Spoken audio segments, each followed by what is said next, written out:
भाईचारा अपनी जगह, गंगा जमुना अपनी जगह, लेकिन जूस में पेशाब मंजूर नहीं। अगर भाईचारा की परिभाषा यही है कि जूस में मूत्र मिला के पीना होगा, तो ऐसे भाईचारा को गढ़गंगा में प्रवाहित कर दो। इतनी गलीज मानसिकता कैसे हो सकती है किसी की कि आप थूक कर खाना दे रहे हैं? कायदे में रहोगे तो फायदे में रहोगे। ये तो कैसे हैं आप लोग? आ गए हम एक और धमाकेदार डिबेट शो लेके। तो डिबेट चल रही थी जूस में पेशाब मिला के आजकल जो थूक जिहाद चल रहा था उसके बारे में लेके। तो अमिताभ अग्निहोत्री ने ऐसा बजाया मौलाना का नाम, मौलाना था बस सीखता चिल्लाता रह गया और वो कुछ कर ना सका। जो सच है वो सच है, लेकिन भाई बाकी पब्लिक समझने को तैयार नहीं है। तो डिबेट में अंत तक बने रहे और आपके क्या ओपिनियन है इस डिबेट के बारे में वो कमेंट सेक्शन में ज़रूर बनाना। मिलते हैं वीडियो के अंत में, तब तक के लिए बाय बाय। भाईचारा अपनी जगह, गंगा जमुना अपनी जगह, कावेरी नर्मदा अपनी जगह, सब अपनी जगह, लेकिन जूस में पेशाब मंजूर नहीं। फाइनल समझ लीजिए। ऐसा भाईचारा भी मंजूर नहीं। अगर भाईचारा की परिभाषा यही है कि जूस में मूत्र मिला के पीना होगा, तो ऐसे भाईचारा को गढ़गंगा में प्रवाहित कर दो। ऐसी गंगा जमुना भी मंजूर नहीं। हम चिमटे से नहीं छुए ऐसी गंगा को, न जमुना को, जिसमें हो कि रोटी में थूक के देंगे, ना जी ना। और जो इशारे में या सीधे जो भी इसके पक्ष में खड़े हो रहे हैं, हम उन दोनों के विरुद्ध हैं।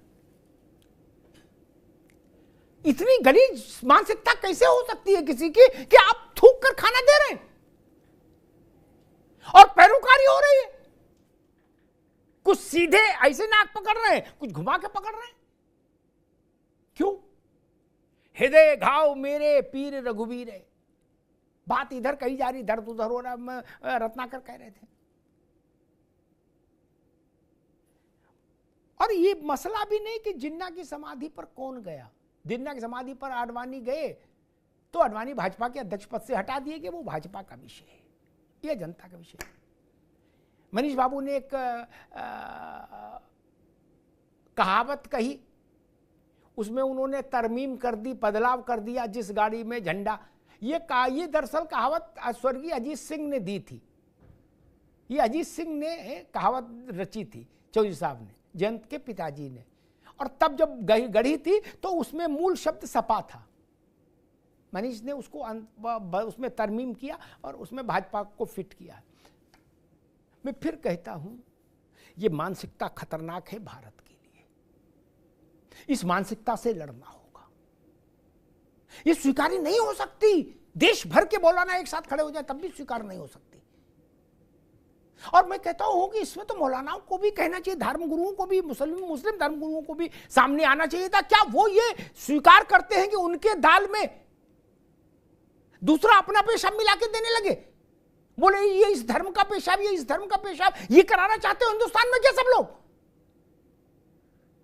ऐसा कराना चाहते हैं क्या? नहीं। इसलिए ये चीज स्वीकार नहीं हो सकती। मैं इन तर्कों से भी कतई वास्ता नहीं रखना चाहता इस मुद्दे पर कि गंगा अभी साफ क्यों नहीं हुई। गंगा तो नेहरू जी के समय साफ हो रही है, गरीबी भी तब इंदिरा जी नेहरू जी के समय से हट रही है, भ्रष्टाचार भी हट रहा है। तो क्या इस मुद्दे पर बात नहीं करें? कैसे तर्क है और क्यों है ये तर्क? ये मानव की सभ्यता का विषय है, ये हमारे कायदे का विषय है, हमारी तहजीब का आईना है। ऐसे अभद्र आचरण, एक सब्जी वाला पकड़ा गया मौलाना साहब, वो तराजू के वो जो ऐसा होता है जिसमें सब्जी रख के तौली जाती है, एक तरफ बाट रखा जाता, उसमें पेशाब भर के ऐसे छिड़काव कर रहा है। ये कौन सी जहनीत है भाई? मैं मानता हूं आप 5 बार नहाते होंगे, आपकी सच्चाई भी स्वीकार्य है कि 5 बार आप नहाते हैं, और वो सच्चाई भी मैं नकार नहीं सकता जिसमें तराजू में पेशाब भर के छिड़काव कर रहा है। कैसे छोड़ दूं? कैसे छोड़ दूं? और पहचान छुपाकर जो भी खेल होता है, मैं उस हर खेल के खिलाफ हूं। चाहे वो शादी हो, चाहे प्रेम हो, और चाहे दुकान हो खाने की। पहचान बताने में संकट क्या है? पहचान क्यों नहीं बताई जानी चाहिए?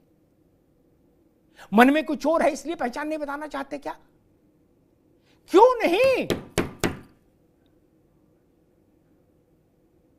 गणेश भोजनालय और पेटीएम करो तो रफीक खान, ये क्यों है? ये क्यों है? मुझे इसका कोई जस्टिफिकेशन दे दे। मौलाना साहब बीच कृपा करके ये मत कहिएगा कि ये भाईचारा है। ये ना भाई है ना चारा है, ये शातिरपन है। शातिरपन। आप उसी नाम से क्यों नहीं करते? मैं इस निर्देश के साथ खड़ा हूं। मैं इसे हिंदू मुस्लिम का रूप नहीं देना चाहता, लेकिन हां, जो भी ऐसी हिमाकत कर रहे हैं, मैं हिमाकत शब्द इस्तेमाल करूंगा, उनके प्रति कानून का डंडा सबसे कठोर रूप में चलना चाहिए उनके सिर पर।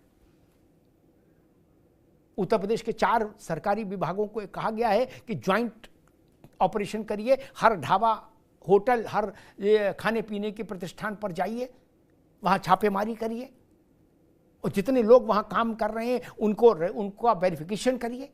जगह जगह सीसीटीवी लगाइए। मौलाना साहब, क्या इस देश के नागरिकों को साफ सुथरा खाना खाने और पेय पदार्थ पीने का हक नहीं है? मुझे तो नाराजगी देख के ऐसा लगा कि शायद ये कहने की इशारों में कोशिश हो रही है कि मान लो पेशाब वाला जूस पिला भी रहे हैं तो क्या दिक्कत है, पीते रहो। नहीं, ये स्वीकार नहीं हो सकता। ऐसी कोई भाईचारा ऐसा स्वीकार नहीं। ये देश में तनाव का अक्षय पात्र है, तनाव का अक्षय पात्र, जान लीजिए। ऐसी हरकतें रहेंगी तो हिंदुस्तान में तनाव हमेशा रहेगा, 12 मास रहेगा। एक इलाके की ऐसी घटना पूरे इलाके में उद्वेलन पैदा करती है, आक्रोश पैदा करती है। मौलाना साहब ने आज कड़े शब्द का इस्तेमाल किया, उनका योगी जी की सरकार बवाली है। मैं इसको दूसरी तरह से कह के समाप्त करूंगा। योगी आदित्यनाथ की सरकार ऐसे बवाली जो अपना पेशाब जूस में डालकर पिलाना चाहते हैं, उन पर नकेल डाल रही है। सरकार बवाली नहीं, बवालियों को कायदे में रहोगे तो फायदे में रहोगे, ये मंत्र सिखा रही है। कायदा तोड़ोगे तो मुश्किल में फंस जाओगे। अपनी पेशाब अपने पास रखिए। आप उसका जो इस्तेमाल करना चाहते हैं, आपको छूट है। आप अपने लिए जूस बनाइए, सब्जी बनाइए, दाल बनाइए, उसको पेशाब से ही छौंकिए, किसी को क्या आपत्ति है? खुद ही बनाइए, खुद ही खाइए। लेकिन हमारे खाने में ये गुस्ताखी मत करिए, ये स्वीकार्य नहीं होगा, न उत्तर प्रदेश को, न भारत को, न हिंदू को, न मुसलमान को, किसी को नहीं होना चाहिए। मैं तो मुसलमान के लिए भी कहूंगा, आपको भी नहीं होना चाहिए। कोई आपकी दाल पेशाब से फ्राई कर दे, मौलाना साहब कह रहे मैं 5 बार नहाता हूं, क्या कैसा माहौल बनेगा? नहीं, भाईचारा सिर माथे, गंगा जमुना सिर माथे, सारी चीजें सिर माथे, लेकिन पेशाब वाला जूस नहीं चलेगा। धन्यवाद।